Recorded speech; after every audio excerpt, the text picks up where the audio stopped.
been actually begging for Stevie to write me a song since he was 14 years old. I'm not kidding. And but you've never done a Stevie Wonder song? No, I haven't. Wow. I will do his remakes because I love them so. Yeah. And I've known him since he was really tiny.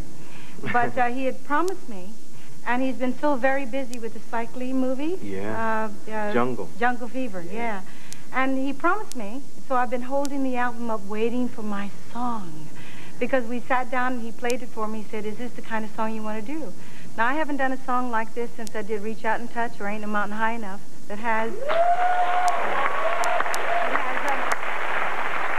It's the kind of song that comes from your inner feelings. It's like a one-to-one kind of song that has to do with when you want to make a difference in your life and in the world. So it's that kind of song, and I wanted a song. I mean, you know, like I was praying for him to give me the song. And it's been very difficult, and he came through. Somebody said the album was almost finished when he... The album was finished. Oh. We were waiting for my force behind the power. Yeah. You know? And he's in Paris, and he's been actually producing this from the Cannes Film Festival where he's been. Now, how do you produce from long distance? Well, that's what I said. Yeah. Well, actually, I think Stevie has that kind of vibration that really, he's got really wonderful people to work with him. And somehow through them, we were able to get the material. And last night, or night before last, I went in to do a video. But the video was really basically done without the actual track.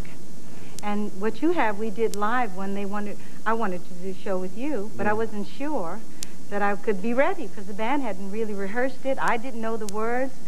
And you guys, the audience made it work. I mean, it's just...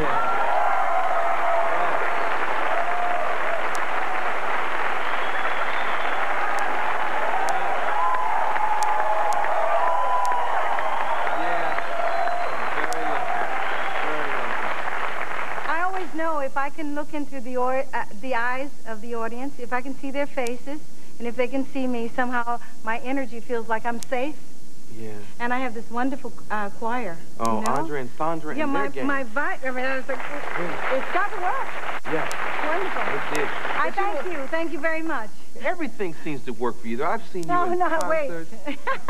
No, it's like you're like everything's so perfect. You never like your heel never goes in your dress and you fall on the ground. You know, has anything anything awkward and imperfect ever happened to you? No, people know that. If anyone's seen my concerts, they know that the things that happen, like it was really funny. I fell down once on the stage, and I remember Patti LaBelle saying, "Great girl." You know, it was very funny. I can't remember what it was, but it's like things happen, and you have to. One of the things that I was taught early in my career is to go with what the energy is, and you just have to make it work.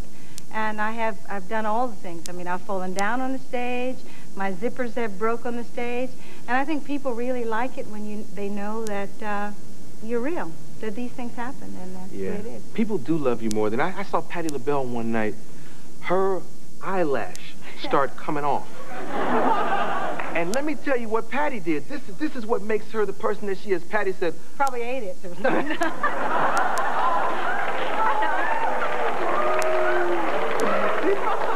No, she took it off. And she gave it to a guy in the front row and said, "Hold this, boyfriend." And he took it and ate it. No. No, but that real thing works. No. Well, first of all, in a sense, even though you're in a fantasy when you're on the stage, there's a real reality, and people want to know that you are like they are. One of the things that's really important to me is when I work one-to-one with an audience. I wish I had more time like on the song I have, Reach Out and Touch, when I'm with the audience, that's what makes life, all real. It makes it real. Yeah. Makes the songs real. It's good. Yeah. What kind of little girl was Diana Ross? Were you like a skinny girl that got beat up all the time? Or I mean, tell me about your childhood. I don't know if a lot of your audience would know. I'm from a family of 6. I'm the second eldest of 6 children. And I always felt like I needed to be the protector of the family. You? Yeah, I was a tomboy. I was. No. I'm not the tomboy now, but I was. I have, there's 3 girls and 3 boys. And we were brought up in the Brewster Projects in Detroit, and it wasn't a tough bringing up, even though people think that that might be the case. But to me, family was important in the projects. Every doorway that you would see usually has more than 6 children or something like that. There was always big families out there, and so those things, it wasn't difficult growing up. It was good growing up. Lots of lessons. And your grandfather was a Baptist preacher? Yes. My mother is the baby of 12 children. I'm from a big family. Ouch. And my mother's father was a Baptist minister. And my first experience on the stage was my standing in a church doing the 23rd and 24th Psalms. You know, I had to stand up and perform. Yeah. So I have lots of memories of the church. And this song is very, I say inspirational, but really it's quite spiritual when you have a choir, a choral sound, and that really takes you really back. And the song really, this song, Stevie's lyric is, the song is really about, it's a special message from God. In other words, when he writes a song, he feels like it's a gift from God. Yeah. That that the song really comes through him.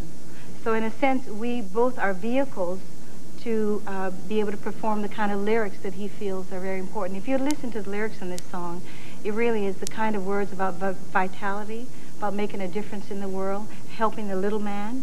Yeah. It really is a wonderful, wonderful lyric.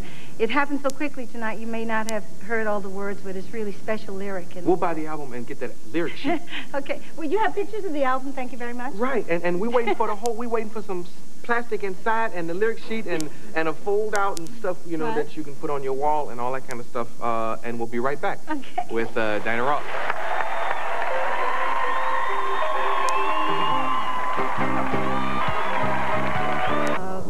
But just relationships to me are really important, and it's so.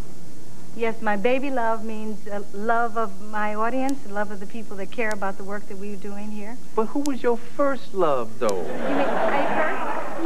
Yeah. Who was that? You mean, that first guy you kissed behind? Oh, you're talking about man love. Oh yeah. I should have specified that. I'm sorry. Geez, Smokey Robinson was my first love. I really loved him. Yeah. I really loved him. You know, I have stories. People think my life or my career started with Motown, but really it started with Smokey. Smokey lived on Belmont. We lived on the same street. I was very close with his cousin, Sharon Burston. And I used to sleep over. You know how kids have sleepovers? At Sharon's house. And I used to listen to the Miracles sing in the basement. And that was before I came to Motown. That was before the Supremes. And to me, I loved him. Because there was a time where when I first heard his record on the radio and I realized that you might be able to sing and make a record, I mean, it was like major time. So I think maybe first love of maybe it was Smokey. Let's talk about your last love. The man that... in my life now? Yeah, that you're with right now. How did you meet him? I heard he didn't know who you were when he met you. Well, he's a very conservative Norwegian. You know, he's a businessman, and he has... Now, wait. No matter where you go, I bet you could meet a guy in a bar on Pluto. And he's Diana Ross, you know, I mean, he would know you. How could this man not know you? Because he's from a different world. It's a different world, the business world of shipping, and it's a different world. He's from Europe. He said that his friends said that they took him to a concert, but for some reason he doesn't remember when I was with the Supremes. I don't think he really didn't know me. When I met him, it's really nice to meet someone that doesn't really know you, because then if they love you for who you are, and not because of the image or who you represent. So in meeting him, it really was, I think it was new. His child, my husband has climbed Mount Everest, which to me is, you know, it's like ain't a mountain high enough. Yeah. And his son said, do you like her? She's Diana Ross. He said, I don't know her, okay? He's got a 20-year-old son. Yeah. And then we met after that. It was like a relationship that began through two people meeting each other. Yeah. The vibes were right. The chemistry was right. It was real good. And he had his own money. Yes. And his own self-esteem. I mean, he is his own person. He's very secure in who he is, which really makes a big difference in a relationship. Yeah. You know, like meeting you and I hear you talk and you're talking about love and all that kind of stuff. And I met you backstage for the first time. I can't believe I'm in this town. We feel like we know each other? Yeah, so, yeah. Gosh, especially I feel like I know you.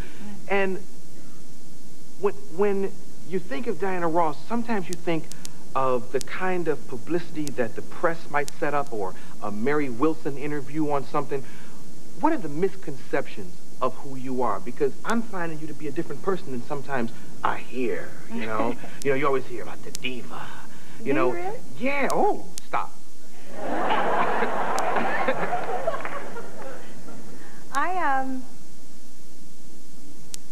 I think that I have tried very hard to be a private person because I'm raising children. I have 5 kids, and I think it's really important for them to have a foundation in their lives and to have some kind of foundation where all of the wrong things don't come into play. I want them to have a normal upbringing, so I try very much to keep privacy.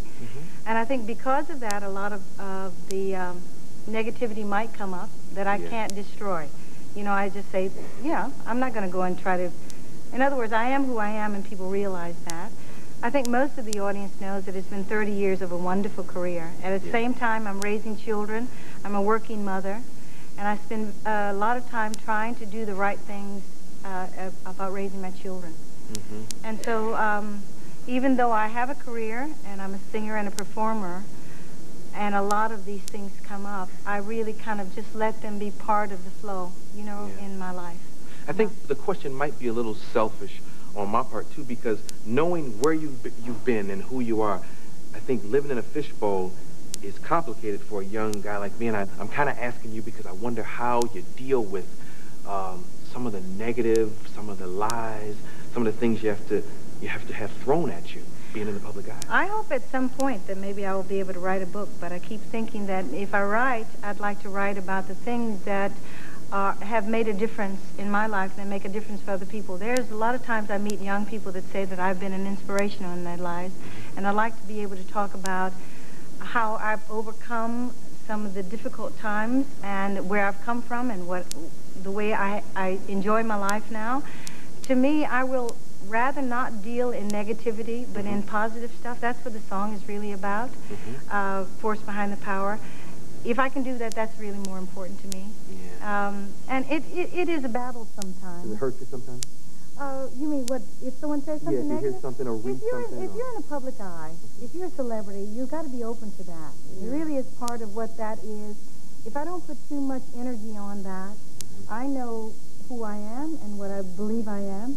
People close to me know that. Most of the audience knows that, you know. And so that's part of this show business thing. They like to deal on that crappy stuff, you know. But it's not who I'm about, and I try not to really stay into that. And mostly I think I can stay above it because it is love, pure love, it is love. You know, if you can stay in love, it's wonderful.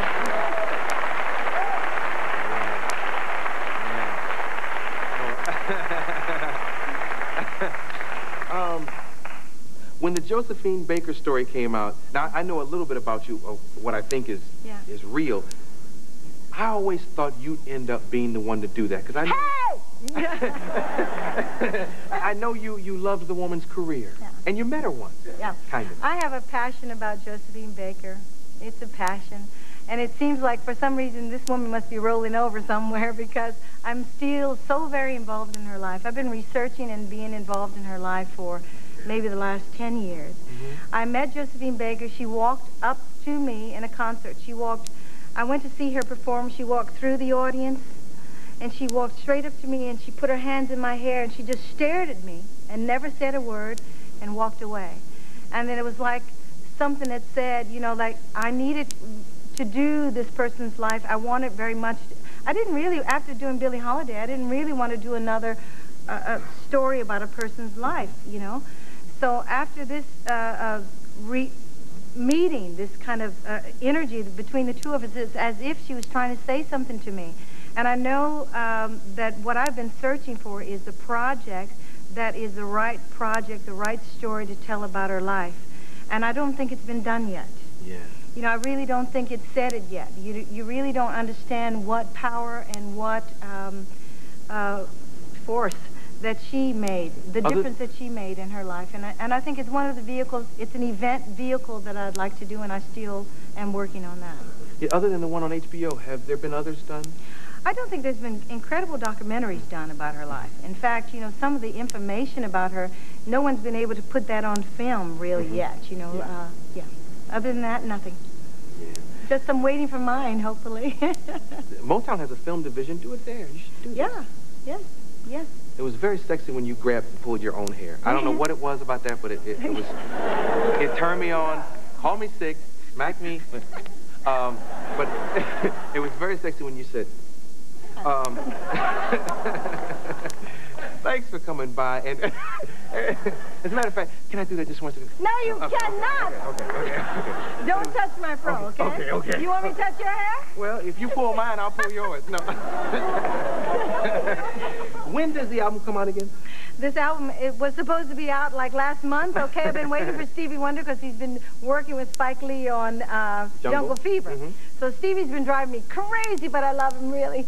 The album will be out July. Okay. And we're touring, and I really want you to check your newspapers because this is the biggest tour I've ever done. And I'm all over the world this time, and I'm doing really, if I'm in New York, I'm doing every spot in New York. If I'm in California, I'm doing the amphitheater in every spot here. I got a few spots. It's just, there were so many, I couldn't do them all. Read but, just a few. Okay, July 25th through the 28th, Universal Amphitheater, right here in Los Angeles. Yeah. And in mid-September, Radio City Music Hall. Yeah. You all will have to just check your local newspapers and find out when The Boss is coming to a theater near you. I want you to